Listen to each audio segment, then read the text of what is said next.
السلام علیکم ناظرین، نورانی خبروں میں آپ کا خیر مقدم ہے۔ ناظرین، آج کی ویڈیو میں ہم آپ کو پنجاب کے شہر ملتان میں موجود اللہ کے ولی کی مکمل ہسٹری کے بارے میں بتانے والے ہیں۔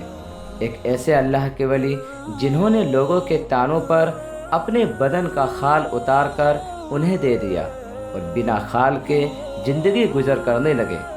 جی ہاں ناظرین، ایک ایسے اللہ کے ولی جن کے جلال سے سورج کی گرمی اتنی بڑھ گئی کہ لوگ آپ رحمۃ اللہ علیہ کے قدموں میں گر گئے۔ ناظرین، بہت ہی حیرت انگیز واقعہ ہے، اسی لیے آپ سے گزارش ہے کہ ویڈیو کو بنا اسکپ کریں، ویڈیو کو آخر تک ضرور دیکھیں۔ انشاءاللہ آپ کے معلومات میں ضرور اضافہ ہوگا۔ ویڈیو پسند آنے پر ویڈیو کو لائک اور شیئر ضرور کریں۔ اگر آپ ہمارے چینل پر نئے ہیں تو چینل کو سبسکرائب کر پاس میں لگے بیل آئیکن کو ضرور دبائیں، جس سے ویڈیو کی نوٹیفیکیشن آپ تک پہنچ سکے۔ حضرت شاہ شمس تبریز ملتان رحمۃ اللہ علیہ کو زمانہ شمس تبریز کے نام سے جانتا ہے۔ آپ کا شجرۂ نسب امام جعفر صادق علیہ السلام کے بیٹے حضرت اسماعیل سے ملتا ہے۔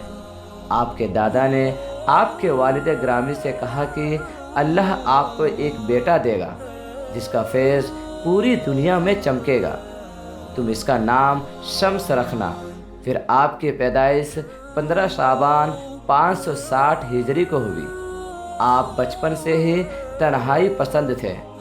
آپ سارا دن اکیلے بیٹھے رہتے اور اپنے والد گرامی سے علم حاصل کرتے۔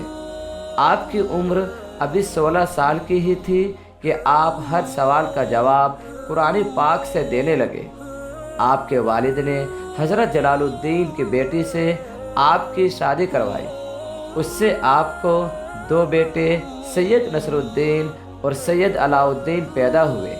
آپ کی اولاد جو اس وقت پوری دنیا میں موجود ہے وہ تبریزی شمسی کے خاندان کے نام سے جانی جاتی ہے۔ ایک مرتبہ آپ کے بابا نے آپ سے فرمایا کہ آپ سے لاکھوں لوگوں کو فیض پانا ہے، جہاں آپ کا دل کرے آپ وہاں چلے جاؤ۔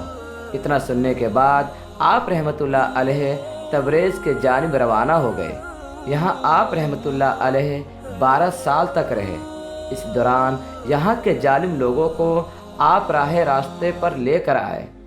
اس کے بعد آپ مکہ، مدینہ، کربلا، بغداد، افریقہ، اس طرح آپ پوری دنیا میں جاتے رہے اور لوگوں کو حق کی تبلیغ کرتے رہے۔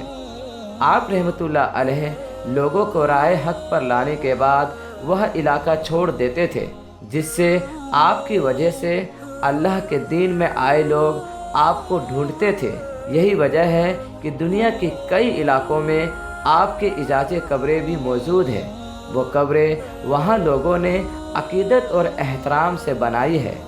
ویسے تو آپ کی بہت سی کرامتیں ہیں، جس میں سے ایک کرامات بہت مشہور ہے کہ جب آپ امام علیہ السلام کے روضے پر آ گئے اور فقیروں جیسی زندگی گزارنے لگے۔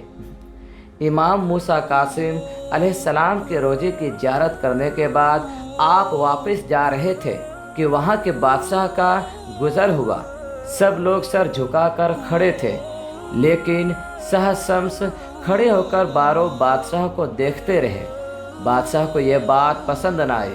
اس نے دربار بلا کر آپ کی بہت توہین کی اور آپ کو برا بھلا کہا۔ تو جیسے ہی شاہ شمس بغداد کے جانب روانہ ہوئے تو بادشاہ کا بیٹا مر گیا۔ وہاں کے لوگ کہنے لگے کہ یہ ضرور اس فقیر، اس اللہ کے ولی سے بدتمیزی کی وجہ سے ہوا ہے۔ بادشاہ کو اپنی غلطی کا احساس ہوا اور اپنے مرے ہوئے بیٹے کو لے کر مولا علی کے روضے پر آپ کی خدمت میں حاضر ہوا۔ آپ سے معافی مانگی تو اللہ کے فضل سے بادشاہ کا بیٹا زندہ ہو گیا۔ جیسے ہی اس بادشاہ کا بیٹا شاہ شمس کی دعا سے زندہ ہوا تو لوگ حیران ہو گئے اور کہنے لگے یہ کوئی جادوگر ہے، اس کو پکڑو اور اس کی خال اتارو۔ آپ شاہ شمس جلال میں آ گئے اور فرمانے لگے اللہ کے معجزوں کو جادو نہ کہو، تمہیں میری خال چاہیے تو بس۔ آپ نے اپنے بالوں کو پکڑا اور کھینچ کر اپنی خال کو اتار کر وہاں پھینک دی۔